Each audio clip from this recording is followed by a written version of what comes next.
This is Matthew from the Windows Club. If you encounter high CPU or RAM usage because of the CxUIUSvc process, then either read through this article on the website or simply watch this video. I will guide you through the resolutions.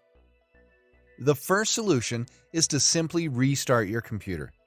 This will fix the problem for most users.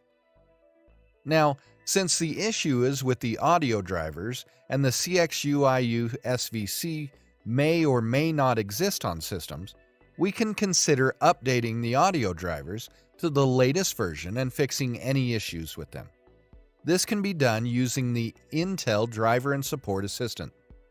To install the latest drivers on your system, please go to the website intel.com and search for Intel Driver and Support Assistant in the Intel search bar at the top right corner.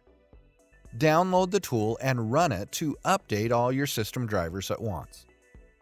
Isn't this easy and interesting? If you have any doubts, please go to the original article on the Windows Club and write your question. We will surely answer it. Thank you for watching this video. Have a nice day.